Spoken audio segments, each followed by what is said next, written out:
नमस्कार बच्चों। तो बच्चों, आज की क्लास में हम वैद्युत द्विध्रुव की निरक्षीय स्थिति में वैद्युत क्षेत्र की तीव्रता निकालना सीखेंगे। तो हमने कोई एक वैद्युत द्विध्रुव ले लिया जो प्लस क्यू आवेश तथा माइनस क्यू आवेश इस वैद्युत द्विध्रुव में 2L दूरी पर स्थित है। ये एक वैद्युत द्विध्रुव है। आवेशों के बीच की दूरी 2L है। द्विध्रुव का मध्य बिंदु O है, तो आवेशों से मध्य बिंदु तक की दूरी हो जाएगी L। द्विध्रुव के केंद्र से R दूरी पर एक बिंदु P है। इस बिंदु P पर हमें वैद्युत क्षेत्र की तीव्रता निकालनी है जो निरक्षीय स्थिति में स्थित है। ये बिंदु द्विध्रुव के केंद्र से R दूरी पर है। यहां प्लस आवेश से इसकी दूरी हो जाएगी √r² प्लस L², क्योंकि ये 90 डिग्री का होगा, लंबवत है। R दूरी ये लंब हो गया और ये आधार हो गया L, तो कर्ण निकल के आएगा √L² प्लस R²। इसी तरीके से इधर हम निकालेंगे, इधर भी आधार L हो रहा है और लंब R हो रहा है, तो कर्ण हो जाएगा ये √r² प्लस L²। इस तरीके से हमने आवेशों से उस बिंदु P की दूरी निकाल ली जिस बिंदु पर हमें वैद्युत क्षेत्र की तीव्रता निकालनी है। तो प्लस आवेश की वजह से जो क्षेत्र की तीव्रता होती है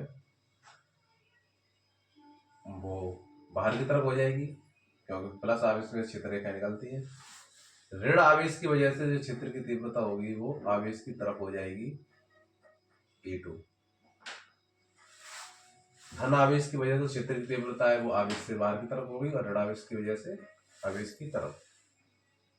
अब इनकी वजह से इनका जो परिणामी वैद्युत क्षेत्र है वो हम निकालेंगे, वो किधर जाएगा।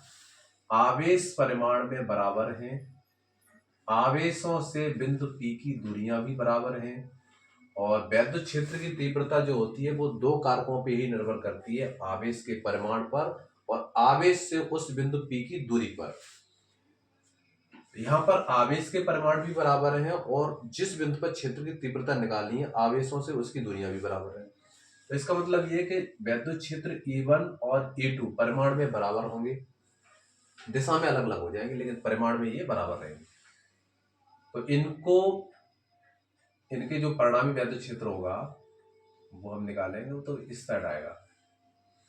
ये 60 अंश का कोण होगा, नहीं 60 का जरूरी नहीं है, 60 का हो, तो 60 का कोण तब होगा जब 60 त्रिभुज समबाहु हो। अब यहाँ पे समबाहु नहीं है ये, तो यहाँ पर हमने कोण ये थीटा ले लिया, यहाँ पर भी ये कोण थीटा हो गया।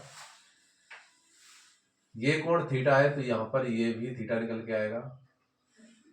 ये कोण थीटा है तो ये ऊपर ये भी थीटा हो जाएगा। यहाँ पर एकांतर कोण बन रहा है, ये समांतर रेखा हो जाएंगी, एकांतर कोण है तो ये थीटा हो जाएगा। यहाँ पर ये संगत कोण थीटा मिलेगा। अब E1 जो वैद्युत क्षेत्र की तीव्रता है इसका जो घटक होगा इधर आएगा E1 cos थीटा, और वैद्युत क्षेत्र की तीव्रता E2 जो है इसका जो वैद्युत क्षेत्र, इस वैद्युत क्षेत्र का जो घटक इधर काम करेगा वो हो जाएगा E2 cos थीटा।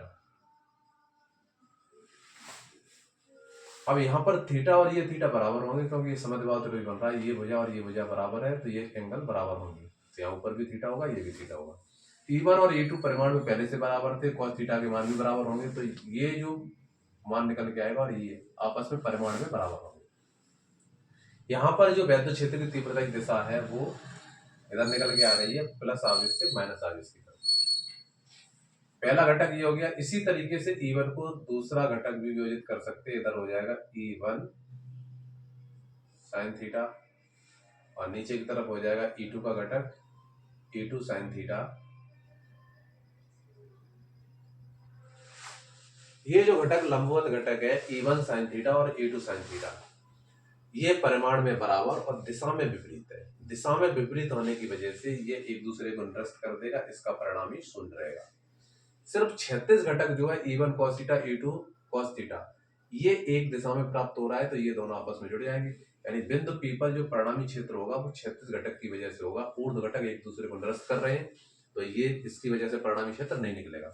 इसकी ये निरस्त करने की इसका परिणामी क्षेत्र 0 हो जाएगा। तो बिंदु P पर निकल के आएगा, बिंदु P पर परिणामी वैद्युत क्षेत्र की तीव्रता।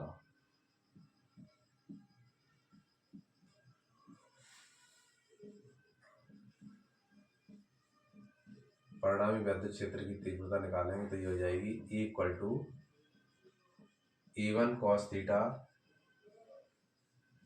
Plus E2 cos theta. E equal to E1 यहाँ से हम निकालेंगे तो ये होगा 1/4 पाई एप्सिलॉन के माध्यम का परावैद्युतांक है जिसमें ये वैद्युत द्विध्रुव रखा था। आवेश Q अपॉन यहाँ से यहाँ तक की दूरी है √r² plus l², r² plus l² under में ये दूरी का वर्ग करेंगे हम। cos थीटा का मान रखेंगे, cos थीटा बराबर हो जाएगा आधार बट्टे कर्ण। तो आधार यहाँ पे मिल रहा है L और कर्ण होगा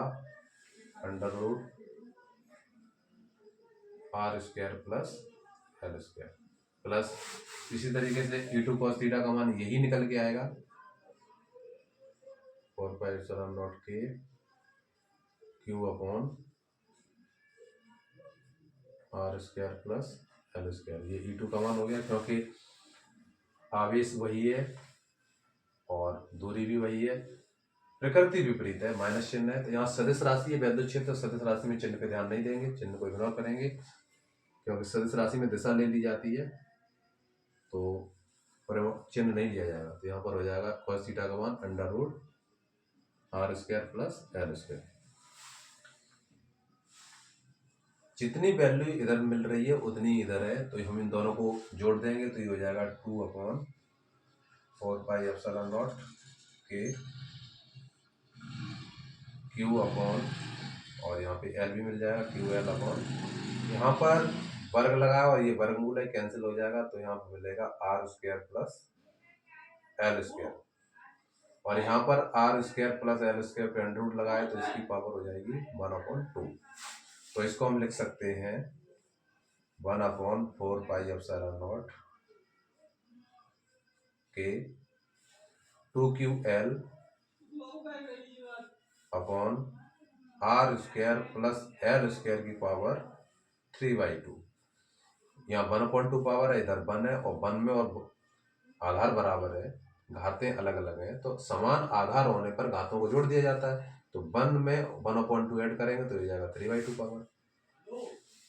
अब यहाँ से होता है since P equal to Q into 2L, ये वैद्युत द्विध्रुव आघूर्ण होता है और यहाँ पर Q इंटू 2L हमें प्राप्त हो रहा है तो इसकी जगह हम P कर सकते हैं। तो यहाँ हो जाएगी वैद्युत क्षेत्र की तीव्रता E equal to 1/4 pi epsilon के P अपॉन l² अति सूक्ष्म होगा, हम लिखते हैं r² मोर ग्रेटर देन l²।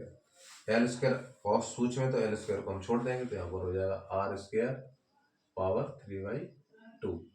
यहाँ से 2 से 2 कैंसिल करते हैं तो वैद्युत क्षेत्र की तीव्रता निकल के आएगी 1/4 पाई एप्सिलॉन के P अपॉन r³। निरक्षीय स्थिति में वैद्युत क्षेत्र की तीव्रता हमने निकाल ली।